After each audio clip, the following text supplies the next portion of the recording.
ఓం నమ శివాయ. Hello everyone, నేను చైత్ర. ఇది మా second day and early morning మా హోటల్ నుండి అరుణగిరి వ్యూస్ చూడండి. మేము మార్నింగ్ 7కి అరుణాచలేశ్వరుని దర్శనానికి స్టార్ట్ అయ్యాము.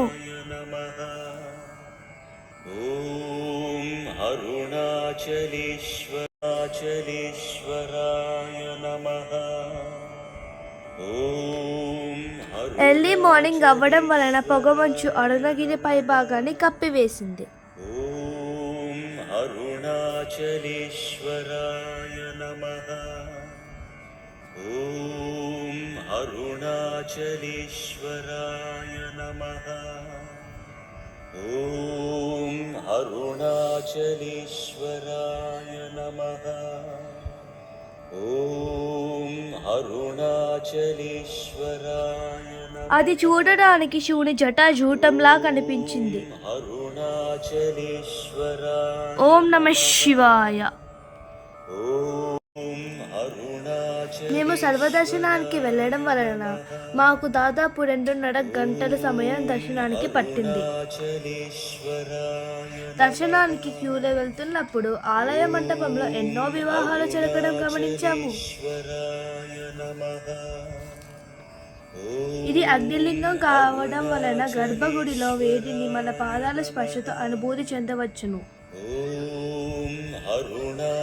ఇటువంటి అనుభూతిని నేను ఇప్పటి వరకు ఏ శివాలయములోనూ అనుభూతి చెందలేదు. ఓం నమ శివాయ. దర్శనం పూర్తయిన తర్వాత హోటల్కు వెళ్ళాము. మళ్ళీ సాయంత్రం 4 గంటలకు గిరి ప్రదక్షిణను మొదలు పెట్టాము. అరుణాచల క్షేత్రంలో గిరి ప్రదక్షిణ మార్గంలో నెలకొల్పబడిన 8 అష్టలింగాలు ఇంద్ర, అగ్ని, యమ, నిరుతి, వరుణ, వాయు, కుబేర మరియు ఈశాన్య లింగాలు అత్యంత పవిత్రమైనవి. ఇవి కొండకు 8 దిక్కులలో ఉంటూ గిరి ప్రదక్షిణ చేసే భక్తులకు విశేష ఫలితాలు ప్రసాదిస్తాయి అని గౌతమ మహర్షి చెప్పాడు.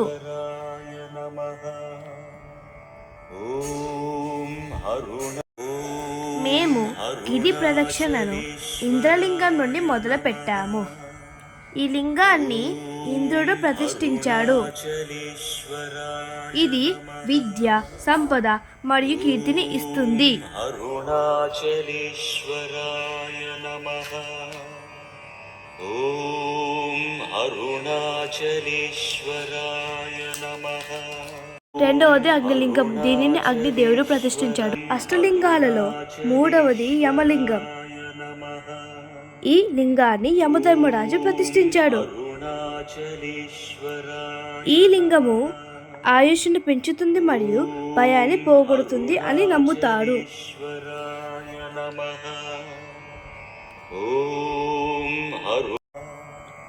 4వది నిరుతిలింగం. దీనిని రాక్షస రాజు అయిన నిరుతి ప్రతిష్ఠించాడు. ఇది కష్టాలను తొలగించి మరియు సంతోషాన్ని ఇస్తుంది అని నమ్ముతాడు. 5వది వరుణ లింగం. దీనిని వరుణ దేవుడు ప్రతిష్ఠించాడు. బంధాల నుండి విముక్తి మరియు జల సంబంధిత సమస్యల నివారణకు ప్రసిద్ధి.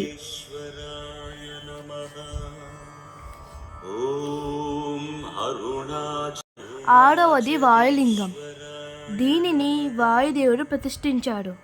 ప్రాణశక్తిని మరియు ఆరోగ్యాన్ని కలిగిస్తుందని నమ్ముతాడు. 7వది కుబేర లింగము. దీనిని దేవతలలో ధనవంతుడైన కుబేరుడు ప్రతిష్ఠించాడు. ఆర్థిక అభివృద్ధిని మరియు సంపదను ప్రసాదిస్తుందని నమ్ముతాడు. అష్టలింగాలలో చివరిది ఈశాన్యలింగం. దీనిని సాక్షాత్తు శివుడు ప్రతిష్ఠించాడు. జ్ఞానాన్ని మరియు మోక్షాన్ని ఇస్తుంది అని నమ్మకం.